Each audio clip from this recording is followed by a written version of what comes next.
Wisconsin. It's been a great home for APT, obviously, for the last 30 years. And we're delighted that we received a commendation from Governor Doyle this week in celebration of our 30th anniversary. And we've asked Jonathan Smoots, who we feel can handle the certain amount of pomp it will take to deliver this, read this commendation.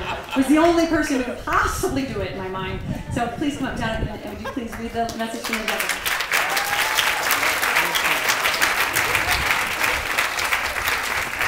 Everyone's favorite kind of language, legalese.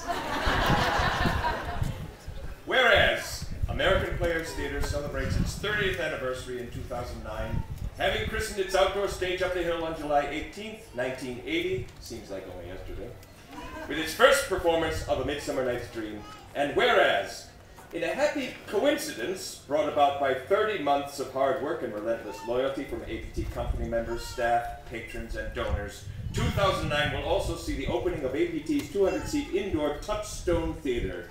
And whereas in 1978 APT's founders discovered a natural amphitheater miraculously suited to outdoor theater, to everyone's surprise, it was on a wooded farm near Spring Green, Wisconsin.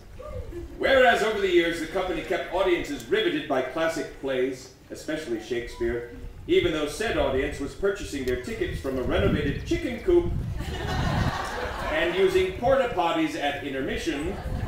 And whereas, over time, modern conveniences have taken the place of the chicken coop and portable bathrooms, but the bats and whippoorwills still make their customary nightly appearance, as do the mosquitoes.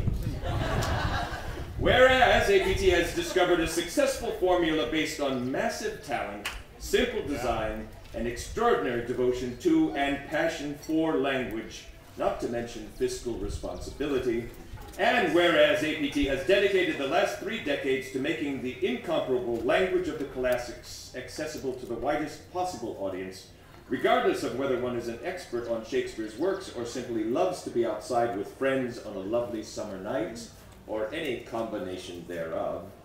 And whereas, after 9 different productions of that first play spanning 30 years, APT's mission of conveying the beauty of classical language remains unchanged, while the world continues to evolve around it, as it has for the past 400 years since A Midsummer Night's Dream was first written. Now, therefore, I, Jim Doyle, Governor of the state of Wisconsin, do hereby congratulate American Players Theatre on its 30th anniversary, the opening of the Touchstone Theatre, and for making the great classics enjoyable for everyone.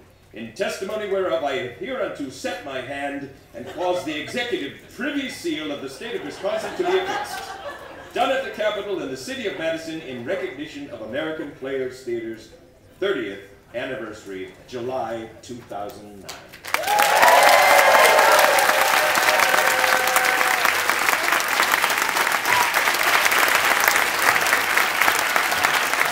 Governor Doyle loves his Shakespeare. He obviously wrote that himself.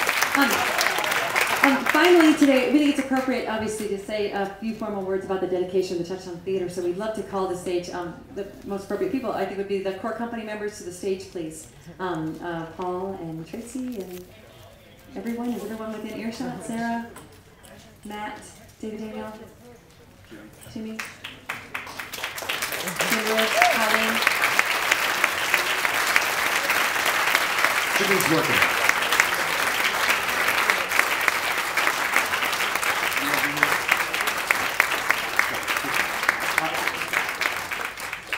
All right.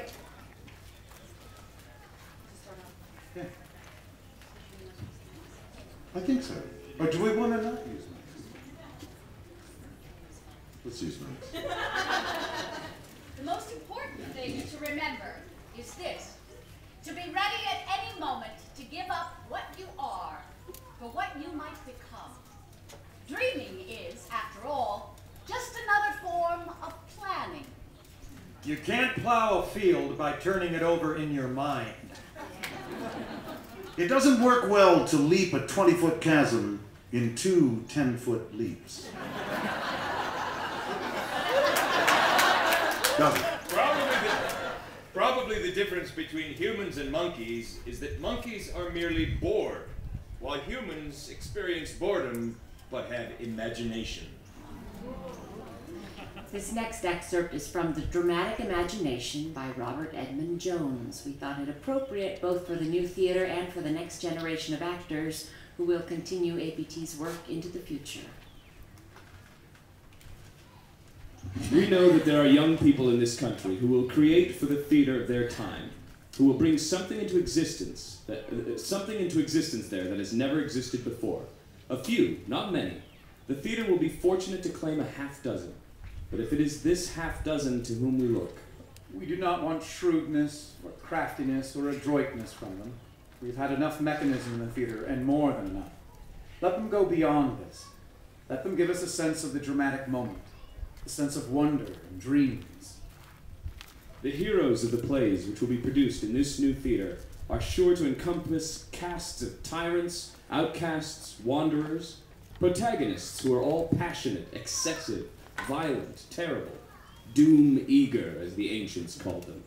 Great drama does not deal with cautious people, neither do great theaters.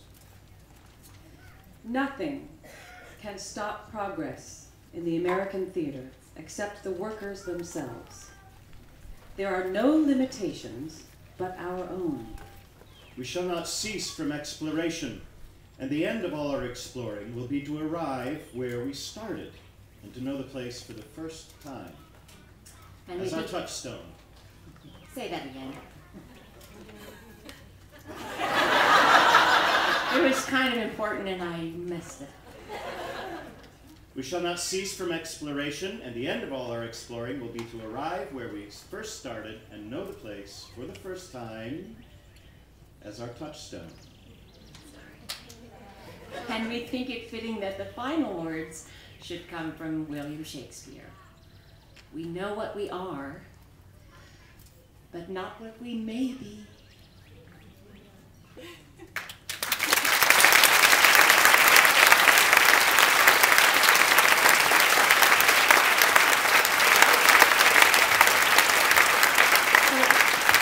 So thank you. Thank you for the last 30 years. Please be with us for the next 30 years. We are so blessed and so grateful that we get to do this work for you. You're an amazing audience, the best in the world. So thank you very much. Thank you for today.